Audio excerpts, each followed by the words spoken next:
So, hi everyone, it's me Persoja again, and for today's video is nandito tayo sa one of our restaurant dito sa Puccini, and nabudol ko si husband kasi gutom na talaga ako, and nagsabi ako sa kanya na burger lang yung, ilibre niya ako ng burger.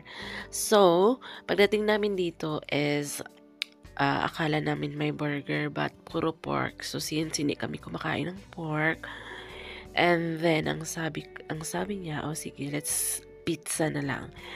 So, thank you kasi nabudol ko siya ng bonggang-bongga. Sulit na to guys kasi ang gasto namin dito is I think 11 euros. Busog na ako. Busog-busog kami kasi large yung nakuha namin na pizza, and thankful ako kasi nga vegetarian pala, pizza vegetarian yung aming in order. And si baby is kumakain siya ng patatas or fries, no? So, busog na busog din si baby nito kasi nga malapit niya itong naubos yung fries. But again, not all the time na nagdi-date kami kasi bihira lang to. Honestly, hindi ko na ma-remember kung kailan kami kumakain ng pizza. Kasi nga, sometimes, more on bahay lang talaga kami. Kasi nga, ayaw naman ang asawa ko nito kasi hindi daw healthy yung burger at saka pizza. Pero, since nga gutom na ako, so, sabi ko sa kanya. Kasi kung sa bahay, mas tipid. Kasi kung sa bahay naman, kung malayo pa kasi yung biyahe namin, mga 30 minutes yung biyahe or 25 minutes. So, may dadaanan pa kasi magpagas ka pa. So, medyo gutom talaga, no? But again, thank you so much. Huwag niyo din kalimutan na